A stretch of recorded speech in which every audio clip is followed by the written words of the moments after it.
서부 아프리카에 기니비사우라는 나라가 있습니다. 아주 작은 나라인데, 그 나라에 제 친구가 2명이 있는데, 아프리카 원주민인데 2명이 있는데, 한 친구는 열심히 노력해서 자기의 실력을 쌓아가고 어떤 것을 이루어가는 친구고, 또 한 친구는 월요일 날 아침이만 되면 복권을 사러 가는 친구입니다. 매주 월요일 날 아침에 일찍 아침 먹고 복권을 사러 갑니다. 어쩔 때는 저한테 합니다. 같이 가자. 네? 하나님께 기도하고 우리가 복권을 사자.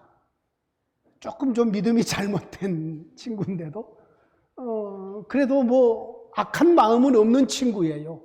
혹시 아느냐? 복권이 당첨되면은 이것으로 가지고 남은 학비 다 하고 생활비도 다 할 수 있지 않느냐? 그러니까 복권으로 한번 사보자. 그런데 함께 있는 동안에 한 번도 복권 당첨됐다는 얘기를 들어보지를 못했습니다. 여러분, 행운을 따라가는 사람이 있습니다. 요행을 따라가는 거지요. 나에게 어떤 좋은 일들이 생기기를 기대하면서 노력은 하지 않고 이렇게 운을 따라가는 사람들이 우리 주위에 분명히 있습니다. 우리 중에도 있을 수 있습니다. 그런데 이 운이라는 것은, 행운이라는 것은 우리 모두 다 믿기는 해요.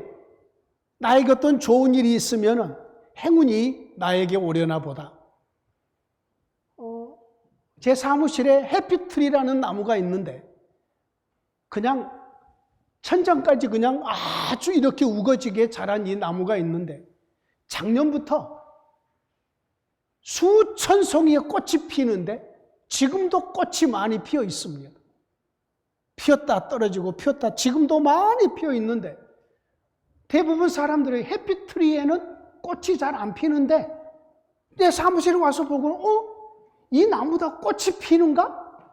그런데 그 꽃을 바라보면서 나무하고 제가 대화를 해요. 아, 이쁘다. 꽃을 피워줘서 고맙다. 그러면서 내 마음속에 은근히 내 사무실에 있는 이 나무가 꽃이 이렇게 피었으니 좋은 일이 있을 거야. 이런 생각을 갖게 된다고요. 자, 이렇게 행운을 우리는 믿어요. 나름대로 많이 믿든 적게 믿든 오늘 또 좋은 일이 있기를 원한다. 이번 여행 때에 좋은 사람 만나고 좋은 결과가 있기를 원한다. 이것은 내가 노력해서 얻은 것들이 아니잖아요. 그냥 나에게 주어지는 거잖아요. 자, 이런 거 하면은 어떤 사람은 노력파가 있습니다. 행운은 일단 제쳐놓고 나는 열심히 공부하고 열심히 땀 흘려 일을 해서 내가 원하는 어떤 것들을 이룰 거야 라는 노력파가 있어요. 행운을 쫓아가는 사람보다 이 노력을 따라가는 사람은 훨씬 더 나은 삶을 사는 것은 분명해요. 생각이 건전하고 이것이 하나님이 원하는 부분이에요. 그런데 노력하고 노력해도 안 되는 일이 있어요. 우리의 삶 속에서는. 그러잖아요. 노력해도 안 되는 일들이 있다고요. 이것은 우리의 노력의 한계를 넘어서는 어떤 일들에 대해서는 노력해도 안 된다고요. 예를 들어서 내가 더 살고 싶어. 내가 앞으로 몇 년 더 살고 싶어요. 막 살고 싶은데 막 노력을 해요. 운동을 하고 막 영양제를 한 주먹씩 먹고 막 노력을 해요. 그런데 하나님께서 오늘 저녁에 생명을 거둬가 버리셔요. 사람이 태어나고 죽는 것은 하나님의 주권 속에 있잖아요. 하나님 어느 쪽에 데려가 버리셔요. 노력을 해도 안 되는 거죠. 애쓰고 애써서 노력해도 할 수 없는 일인 거죠. 자, 오늘 우리의 본문 속에 보면은 하나님께서 사람의 생명도 세시고 나라도 세시고 센다는 것은 숫자를 센다는 말이에요. 하나님의 저울에 달아서, 하나님의 저울에 달아서 모자란 영혼들에 대해서, 모자란 나라에 대해서 하나님께서 하나님의 방식대로 처리를 해버리는 거지요. 참 무서운 일이죠. 여러분, 지금이야 서울에 사는 우리의 삶 속에서는 저울을 가지고 무게를 단다? 이런 것을 잘 볼 수 없어요. 제 사무실에도 이렇게 내 몸무게를 재는 이런 그걸 하나 갖다 놓은 거지요. 그래서 내 몸무게를 딱 옷을 다 입고 올라가 보면 몇 킬로 보면서 내 몸을 좀 살을 빼야 되겠다. 아니면 좀 적게 나갈 때는 요즘에 더 잘 먹어서 살을 찌워야 되겠다. 이런 부분이잖아요. 그 외에는 우리가 저울을 이렇게 몸무게를 또 어떤 저울을 가지고 일하는 모습을 못 보는 거지요. 그런데 여러분, 외국에 나가서 과일 가게를 가면 외국에 모든 과일을 저울에 달아서 팝니다. 저울에 달아서. 아주 정당하지 않아요? 우리는 수박, 무더기를 쌓아두고 한 통에 2만 원, 3만 원 그러면은 우리 그 중에서 큰 거 골라가려고 애를 쓰잖아요. 바나나 그러면은 하나라도 더 많이 붙은 것 고르느라고 애를 쓰잖아요. 그런데 필리핀을 가면은요, 딱 저울을 달아요. 저울이 이렇게 갖다 걸게 돼 있어요. 저울을 딱 달아서 저 수박 더 되는 거예요. 바나나도 그렇고요. 무게가 나간 대로 이렇게 저울을 다는 경우들이 많이 있어요. 자, 오늘 말씀의 결론으로 하나님이 우리를 저울에 달면은 하나님이 원하는 기준에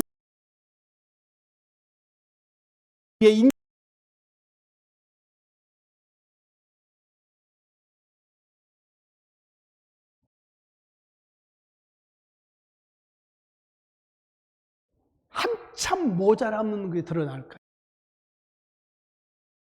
모자라다고 여깁시다. 예를 들어서 모자라도 여겨졌을 때에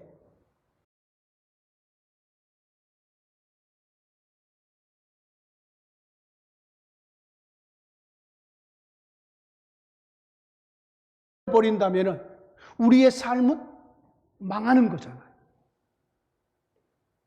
곡식이야 저울에 달아서 모자라면 더 갖다가 부으면 돼요. 그러면 채워질 거 아니겠어요? 근데 우리의 인격과 우리의 믿음은 하나님의 저울에 달아서 모자라면 금방 채워질 수 있는 부분이 아니에요. 시간이 간다고 채워줄 수 있는 부분은 또 아니잖아요. 지금까지 수십 년 동안을 믿음 생활을 했음에도 불구하고 하나님의 저울에 우리가 채워지지 못했다면 앞으로도 별로 소망이 없잖아요. 태어나면서부터 믿음 생활을 했는데 하나님이 보시기에 영 기준에도 못 미치다면 앞으로 죽을 때까지 내 믿음이 하나님의 기준에 미치리라는 장담할 수 없는 거잖아요. 지금까지 살아왔음에도 불구하고 그랬다면 오늘 우리의 본문에 하나님께서 저울을 가지고 바벨론의 왕 벨사살 왕과 그의 나라를 달아본 거예요. 저울로 달아봤는데 모자라단 말이에요. 자, 여러분, 이 벨사살 왕은 다니엘이 바벨론 포로로 잡혀가서 남유다의 백성들이 바벨론에 머물 동안에 70년 동안을 머무는 동안에 70년 막바지에 이 바벨론 나라를 통치했던 왕이 벨사살 왕입니다. 벨사살 왕의 아버지가 느부갓네살 왕인데 이 느부갓네살 왕이 남쪽 유대 나라를 멸망시키고 성전에 불을 지르고 태우고 그리고 성전에 있는 모든 물건들, 그릇들 전부 다 바벨론으로 옮겨갔습니다. 하나님께서 그렇게 허락한 거예요. 자기 백성들이 죄를 범함으로 하나님께서는 자기의 성전도 불태워서 헐어버리게 하시고, 그리고 자기 백성들 전부 다 바벨론에 70년 동안 포로로 보내시고, 이 모든 일들을 허락하신 분이 하나님이셔요. 그래서 느부갓네살 왕 때에 그 일을 이루었어요. 자, 벨사살 왕은 아버지의 그 혁혁한 전공들을 전부 다 보면서 자랐어요. 그리고 아버지가 죽은 다음에 그의 아들 벨사살이라는 이 왕이 그 큰 바벨론 제국을 통치하게 됐어요. 이 벨사살 왕은 악한 왕이었어요. 그래서 자기 자신을 높이는 왕이었어요. 그래서 오늘 우리의 본문이 어떤 내용이냐면은 귀족들 1000명을 자기의 궁궐로 불러들였어요. 초대를 한 거지요. 그리고 아주 성대하게 잔치를 열었어요. 그러면서 그 귀족들의 1000명의 귀족들 앞에 자기 자신을 높여요. 내가 바벨론의 왕이고 이 제국의 왕이고 지금까지 이 나라를 잘 다스렸고, 그러면서 하늘의 하나님보다 자기 자신을 더 높여요. 그러면서 하나님을 무시하기 위해서 예루살렘 성전에서 무너뜨리고 가지고 온 성전에 있는 하나님을 섬길 때 사용했던 금그릇, 은그릇을 가지고 이것을 자랑을 하면서 거기다가 술을 따라서 자기도 마시고 거기 온 초대받는 사람들에게도 함께 술을 마시고 있었어. 그리고 보지도 알지도 못하는 여러 우상들을 숭배하면서 하나님 앞에 악행을 저질렀단 말이에요. 하나님이 처음부터 마지막까지 벨사살 왕의 모든 것들을 살펴보시면서 그날 저녁에 모든 사람들이 함께 1000명이 넘는 사람들과 함께 잔치를 하고 있을 때에 하나님의 손이 왕궁에 잔치하고 있는 벽에 글을 쓰기 시작을 합니다. 갑자기 소란나가 나타나더니 그 벽에 글이 새겨지는 거지요. 메네 메네 테겔 우바르신. 글이 새겨지는 거예요. 알 수 없는 글이. 갑자기 잔치를 벌이다가 왕이 혼전하는 거지요. 까무라치는 거지요. 이게 무슨 일이라.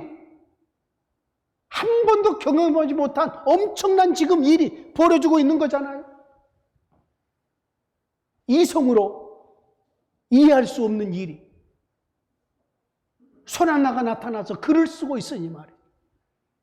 그래서 갑자기 잔치를 멈추고 바벨론 제국에 있는 모든 지혜로운 자, 박수, 술객, 모든 지혜로운 자를 다 불러 모아서 이 글을 해석하라는 거예요. 아무도 해석하지 못한 거지요. 하나님이 막아버리신 거지요. 모든 사람의 지혜를 막아버리시고 해석하지 못하게 만드는 거지요. 이럴 때에 왕비가 다니엘이라는 선지자를 왕께 청구를 합니다. 이 글을 해석하는 자들에게는 많은 재물을 주고 멋진 왕의 복과 같은 옷을 입히고 이 나라의 셋째 통치자로 만들어주겠다. 그러고 나서는 다니엘이 그 앞에 마지막으로 왕 앞에 불려갔습니다. 다니엘이 왕이 나에게 아무것도 안 해줘도 은급으로 나에게 주지 않고 나라의 셋째 통치자로 나를 만들어주지 않고 나에게 보라색 옷을 입히지 않아도 나는 이 글을 해석해 드리겠습니다.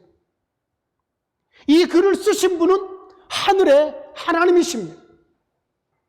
왕의 아버지가 한때 하나님을 거역해서 그렇게 고통을 겪은 이후에 하나님의 회개함으로 하나님이 다시 회복시켜 줬는데 이 모든 것을 똑똑히 지켜본 당신이 하늘의 하나님을 거역하고 하나님께 올려드리는 이 성전의 그릇 가지고 술을 마시고 우상을 숭배하면서 이 1000명의 귀인들 앞에 하나님보다 왕을 높였다는 것.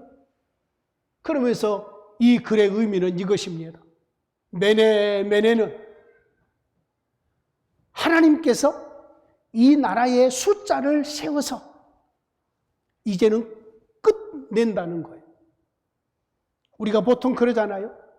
자, 뛰어와라. 셋일 때까지 와라. 그리고 숫자를 세잖아요. 이거 빨리 해라. 얘들이 TV 보고 지금 숙제를 안 해. 그럼 내가 지금 10셀 때까지 TV 꺼라. 부모들이 이런 말 하잖아요.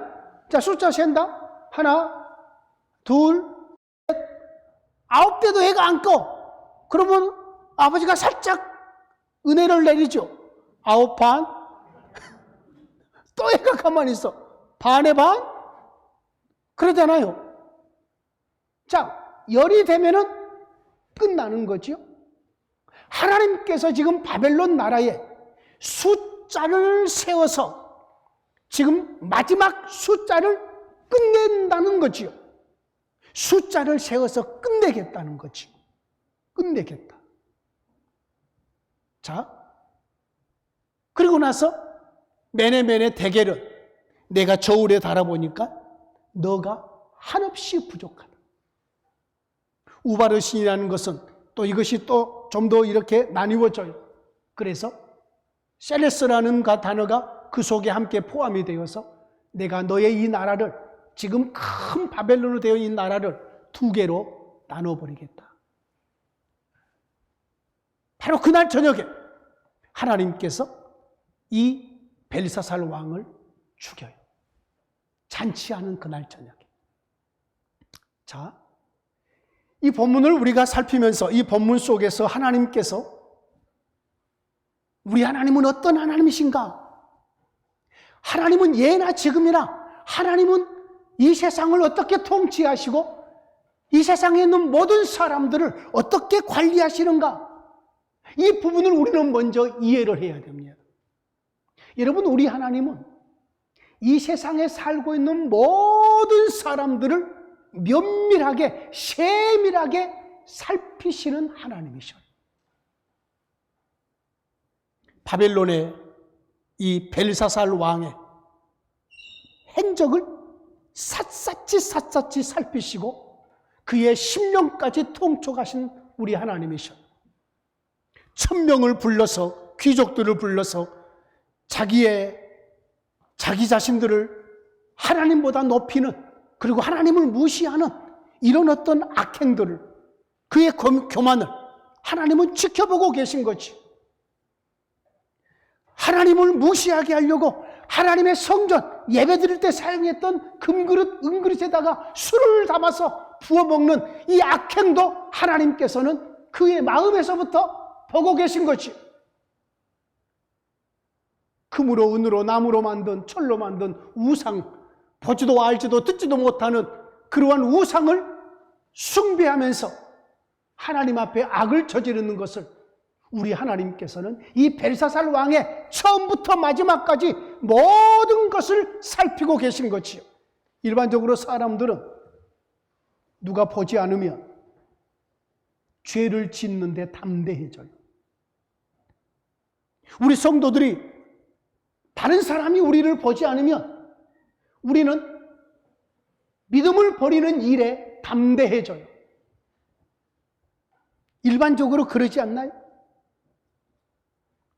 외국에 아무 사람들이 알지 못하는, 나를 알지 못하는 그러한 외국에 여행을 가면 쉽게 죄악에 손을 대는 경우들이 있잖아요.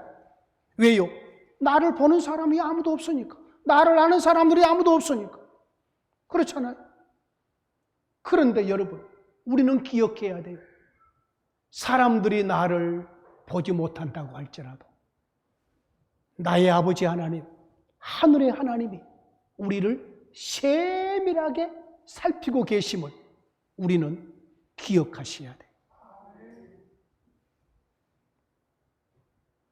사람의 눈만 피한다고 그것으로 끝나는 게 아니에요. 우리 하나님의 눈은 아무도 피할 수 없어요. 여러분, 사람들 앞에서는요, 내 마음속에 이를 갈면서, 칼을 갈면서 언젠가는 내가 갚아주리라, 언젠가는 내가 이렇게 하리라 이러면서 얼굴은 웃을 수 있어요. 얼굴은 웃으면서 얼마든지 내 마음 속에 그 사람에 대한 미워하는 마음, 서운한 마음 품고 있을 수 있어요. 그런데 이것이 하나님 앞에서는 통하지 않지요. 우리 하나님이 우리에게 원하는 것은 우리의 마음속 깊은 곳에서부터 드러나는 진실한 사랑, 진실한 우리의 삶을 그분은 원하는 거지. 사람이 보든 보지 않든. 교회 다니는 한 중학생이, 믿음 생활을 열심히 하는 중학생이 비 오는 날이었습니다. 비 오는 날. 옛날에 학교를 가면은 밖에서 신발을 벗고 그리고 복도에 들어가서 신발을 신발장에다가 올려놓는 이와 같은 상황이 내 학교 다닐 때도 벌어졌어요. 그런데 어떤 학생이, 앞에 온 학생이 밖에서 신발을 벗지 않고 복도 안에 들어가서 신발을 벗었어요. 그리고 나서는 여기서 하니까 복도 안에 물이 점점 들기 시작했어요. 그 다음에 온 학생도 저 복도 안에서 신발 벗었네? 그 학생은 또 조금 앞에 가서 벗죠? 복도가 점점 신발장까지 젖어들기 시작을 하는 거죠. 예수 믿는 학생이 마지막에 온 거죠. 밖에서 신발을 벗고 들어가는 것이 옳은데 앞에 학생들이 다 신발을 복도 안에 들어가서 벗고 신발장에 올렸단 말이에요. 예수 믿는 그 학생은 비 오지 않는 날 하는 것처럼 복도 밖에서 신발을 벗고 물 젖은 그 복도를 발로 밟고 그리고 신발장에 올려놓고 들어가는 거죠. 여러분, 이것이 아무 일이 아닌 것 같아도, 아주 작은 일인 것 같아도 누가 보든지 보지 않든지 나는 하나님 앞에서 바르게 행하는 모습인 거지. 사랑하는 성도님들이시, 우리의 믿음 생활은 혼자 있을 때에, 나 혼자 있을 때에 경건하고 거룩하게 행하는가? 진짜 믿음인 거지. 교회 나와서 설교할 때는 목사처럼 행하다가 혼자 있을 때는 영 세상 사람처럼 행한다면 우리 주님께서 나를 보실 때에 뭐라고 판단하시겠습니까? 우리 모두가 다 마찬가지인 거지. 누가 볼 때는 열심히 일하다가 보지 않으면 놀아버리는 이런 우리의 삶이라면, 사람의 눈에 따라서, 사람의 관심에 따라서 우리의 삶이 그렇게 이루어진다면 과연 우리 하나님 앞에서의 우리의 삶은 아닌 거지요. 사람 앞에서의 삶인 것이죠. 우리 주님은 지금 벨사살 왕의 하나에서도 10가지 모든 것을 살펴보셨어요. 그리고 나서 이 모든 것을 살펴보신 우리 주님은 보다 못해서 하나님께서 직접 나타나셔서 벽에 글을 기록하기 시작을 한 거지. 하나님은 이제 벨사살 왕을 저울로 달아보신 거지. 저울로 달아봐요. 달아봤더니 모자란 거지. 여러분, 하나님의 기준이 있을 거 아니겠어요? 하나님이 다른 저울의 기준이 있을 거 아니에요? 기준.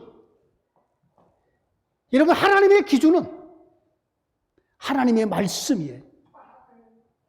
하나님의 저울의 기준은 하나님의 말씀이라고요. 말씀. 여러분, 우리나라의 법원에 가면, 제가 오늘 이 주보의 앞면에 기록을 해놨어요. 우리나라 법원 앞에 가면 한 여인이 눈을 가리고 오른손에는 저울을 들고, 오른손인가 왼손인가, 아무튼 한쪽 손에 저울을 들고 한쪽 손에 법전을 들고 있는 이러한 그림이, 또 이러한 상이 법원 앞에 있습니다. 이 여자의 이름은 로마의 신화에 나오는 디케라는 신이에요. 디케. 그런데 눈을 가리운 것은 모든 사람에게 법이 선입견 없이 동일하게 적용될 거라는 의미를 갖는 거지요. 동일하게. 눈을 떠보니 어떤 사람은 잘생겼어요. 그러면 저 사람에게는 법을 조금 좀 더 허술하게 적용하고, 어떤 지위를 가졌어요. 옛날에는 지위는, 높은 지위를 가진 사람은 홍색 옷을 입었어요. 색깔이 옷의 색깔에 따라서 달랐어요. 그러면 그런 옷을 입고 있는 사람들에게는 법을 좀 더 느슨하게 적용하고, 가난한 사람들에게는 법대로 그냥 막 적용하는, 이런 것이 없도록 눈을 가리운 거지요. 그리고 저울은 정당하게 법대로 집행하는 거잖아요. 아주 정당하게. 그리고 법전은 이 손에 있는 법전의 대로 행하겠다는 거죠. 원래는 이 법전이 아니라, 원래는 이쪽 손에 칼이 들려 있었어요. 칼이 들려서 매섭게 처리할 건 처리하고 심판할 건 심판하겠다는 거지요. 그런데 우리나라에 와서는 손에 칼 대신 법전으로 이렇게 바꿔놓은 거지요. 그리고 눈을 가리운 것 대신에 어떤 동상에서는 아예 그 여인이 눈을 감고 있어버려요. 눈을 감고. 디케라는 여신이에요. 하나님께서 벨사살을 저울에 달아봤더니 모자라다는 거지요. 내가 너를 내 저울에 달아봤더니 모자라더라. 하나님의 저울은 하나님의 말씀이라고 그랬어요. 구약시대의 하나님의 법은 율법의 말씀이고, 신약시대의 하나님의 법은, 하나님의 말씀은 우리 주 예수 그리스도와 그분의 삶이죠. 그분의 인격이죠. 사역이고요. 구약의 저울과 신약의 저울이 좀 달라요. 구약의 저울은 좀 더 가볍게 넘어갈 수 있었어요. 신약의 저울은 더 확실해요. 이 저울이 영원한 저울이고 완성된 저울이에요. 여러분, 우리 주님께서 벨사살을 주님의 저울에 달아봤는데 모자랬다면, 오늘 저와 여러분들을 주님의 저울에 달아보면 우리는 어떨까요? 나는 주님이 원하는 기준에 나는 만족하게 살았다.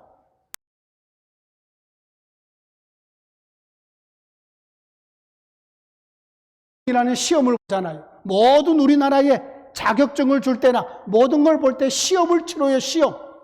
이 시험이 저울이에요. 저울. 적어도 이 정도 지식이 있어야지만이, 적어도 이 정도 실력이 있어야지만이 라이센스를 준다는 저울인 거지요.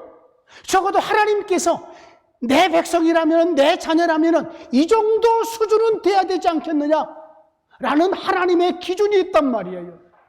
우리가 그 기준에 합당하게 드러나야 될 줄로 믿습니다. 다른 사람은 내버려 두고라도 우리 자신들이 하나님의 기준에, 하나님의 저울에 내가 달렸을 때에 하나님께서 고개를 끄덕이면서 이만하면 됐다, 잘 살았다, 이러면 우리는 한없이 기쁨이 있을 것이에요. 그런데 우리 주님의 저울에 우리가 달렸을 때에 이게 뭐냐? 이것밖에 안 되냐? 내가 정말로 그동안에 베풀어준 은혜와 내가 너에게 주신 기회와 내가 너에게 주신 엄청난 많은 것들이 있음에도 불구하고 너의 믿음이, 너의 인격이 이 정도밖에 안 되냐? 새털처럼 가볍다. 우리 주님이 그렇게 우리를 판단하시면 우리는 소망이 없을 것이에요. 더 이상 웃을 수 없을 것이에요. 우리나라에는 비가 많이 와서 뭐 이곳저곳에 홍수 피해도 나고 뭐 이런 일들이 있었지만, 유럽 쪽에는 비가 오지 않아서 난리였죠. 유럽의 한 강에 비가 오지 않아서 강물이 싹 빠졌습니다. 공룡 발자국도 나타나고 네로 황제가 지었던 다리도 나타났는데, 거기에 물이 빠진 맨 밑에 글귀가 하나 나타났습니다. 이 글을 읽는 자들은 웃음이 사라질 것이라. 무서운 소리 아니에요? 사람이 어쩔 때 웃나요? 여유가 있을 때에, 행복할 때에, 기쁨이 있을 때에 웃잖아요. 시대적으로 봤을 때에 지금 우리가 마냥 웃고만 있을 때가 아니잖아요. 내 믿음이, 내 인격이 이 모습인데, 내 믿음이 밑바닥인데, 내 인격이 이렇게 밑바닥인데 웃고만 살 수 없잖아요. 하나님이 우리를 하나님의 저울에 달았을 때에 우리가 한참 모자란다면, 하나님이 나에게 또다시 기회를 주신다면야 감사하지만 하나님은 벨사살 왕에게 더 이상 기회를 주지 않았어요. 이 글씨가 나타난 그날 잔칫날 하나님은 벨사살 왕을 죽이셔요. 1000명 앞에서 하나님보다 자기를 높이는 그날 저녁에 죽이셔요. 나는 제국의 왕이라고 하나님을 무시하면서 하나님의 성전의 그릇에다가 금그릇 은그릇에다가 술을 마시는 그날 저녁에 하나님은 벨사살 왕을 죽이셔요. 기회가 없잖아요.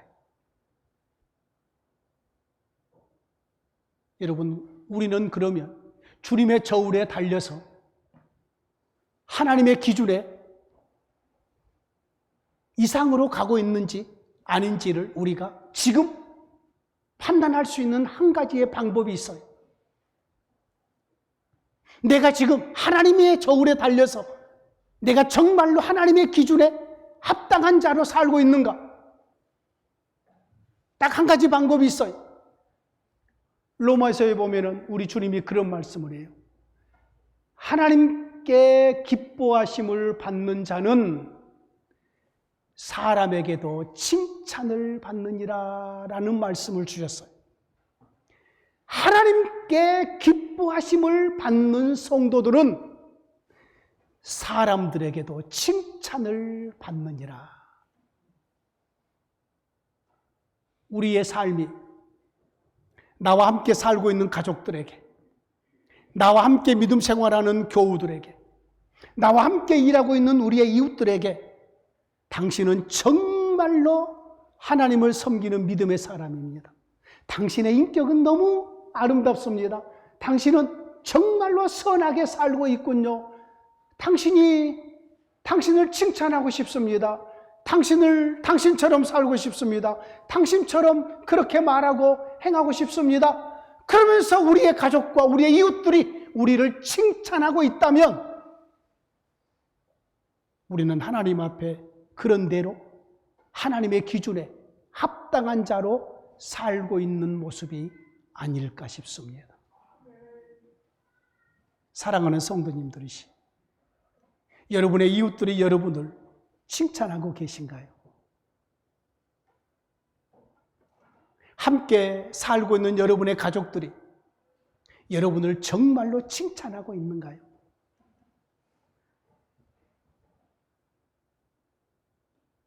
만약에 칭찬이 없다면 우리는 다시 한번 분발해야 될 줄로 믿습니다. 칭찬이 아니면 손가락질이겠지요. 이 말씀을 준비하는 저도 마찬가지입니다. 목사로서 목사들의 세계 속에서 칭찬을 받고 있는지, 목사로서 성도들에게서 칭찬을 받고 있는지, 매일 아침 함께 운동하는 우리의 동료들에게서 칭찬을 받고 있는지, 내 앞에서는 웃다가 뒤돌아서서 참 못된 놈이야, 이 소리를 듣는다면 우리의 믿음은 우리 주님 앞에 주님의 저울에 달렸을 때 우리는 한참 모자라게 될 것이에요. 마지막으로 우리 주님께서는 이제 주님의 저울에 달아서 모자랐던 부분들을 처리하기 시작을 합니다. 주님께서 벨사살 왕의 그의 인생도 숫자로 세시고, 그리고 바벨론 제국도 숫자로 세워서 이제는 끝을 내시는 겁니다. 끝을. 오늘 우리의 본문을 보십시오. 25절 말씀, 26절 말씀. 26절 같이 읽습니다. 그 글을 해석하건대 메네는 하나님이 이미 왕의 나라의 시대를 세워서 그것을 끝나게 하셨다 하며, 이것을 두 번 반복하잖아요. 메네 세시고 또 셌다. 무엇을요? 끝장내는 숫자를 세운 거지. 하나님이 우리의 인생의 숫자도 세고 계실 줄 믿습니다. 하나님이 이 설교를 하고 있는 신목사의 인생의 숫자도 우리 주님께서 지금 세고 계실 겁니다. 너의 인생의 삶이 몇 년 남았노라. 숫자를 세고 계실 겁니다. 여러분도 마찬가지로. 바벨론 나라의 숫자를 세고 계신 하나님, 우리 대한민국의 숫자도 그분이 세고 계실 줄로 믿습니다. 그분은, 우리 하나님은 숫자를 세워서 끝내기도 하시고, 나라를 합치기도 하시고, 나라를 나누기도 하시고, 바벨론 나라를 메대와 바사 나라로 두 개로 나눠버리는 거죠. 벨사살 왕은 하나님이 그날 저녁에 숫자를 세워서 끝내버리시는 거지. 더 이상 숫자를 셀 것 없이 마무리를 지어버리는 거지. 하나님이 우리의 숫자를 세시고, 우리 교회의 숫자를 세시고, 이 나라의 숫자를 세심으로 모든 것이 그분의 손 안에서 시작되기도 하시고 마무리되기도 하신 줄로 믿습니다. 우리는 하나님께 은혜를 구할 수밖에 없습니다. 하나님, 나는 부족합니다. 은혜를 내려주시옵소서. 우리 교회에, 우리의 가정에 은혜를 내려주시옵소서. 하나님의 도움이 필요합니다. 한없이 모자람을 압니다. 그래도 하나님이 은혜 베풀어 주시면 우리가 계속해서 하나님을 부르며 예배할 수 있겠습니다. 하나님을 찬양할 수 있겠습니다. 하나님의 은혜를 구하면서 믿음으로 하나님을 섬기고 부르고 나아가는 우리 모두가 되기를 진심으로 축원합니다. 하나님 아버지 감사합니다. 벨사살 왕과 바벨론 나라를 면밀히 살피시면서 그 나라와 벨사살 왕의 끝을 숫자로 세시는 아버지요, 하나님의 손에 저울을 가지시고 바벨론 나라도 달아보시고 벨사살 왕도 달아보시며 하나님의 기준에 미치지 못하여서 하나님께서 심판을 행하시고 바벨론 나라를 끝내버리시고 메대 바사의 나라에 맡겨버리신 주님, 오늘 이 시대를 살고 있는 우리도 우리 주님의 눈앞에 있사옵고 우리 주님을 피할 수 없는 저희들입니다. 주님의 손에 있는 저울로 우리를 달아보실 때에 우리가 한참 모자라는 줄 믿습니다. 기회를 주시옵소서. 하나님의 기준에 합당하도록 살게 하여 주시옵소서. 은혜를 내려주시옵소서. 우리 주의 은혜 속에서 소망을 품게 하여 주시옵소서. 우리의 가정과 교회와 이 나라를 붙잡으사 형통하게 하시고 하나님께로부터 또다시 기회를 얻게 하여 주시고 주어진 기회 안에서 하나님이 보시기에 합당한 자로 세워지게 하옵소서. 예수님 이름으로 기도하옵나이다. 아멘.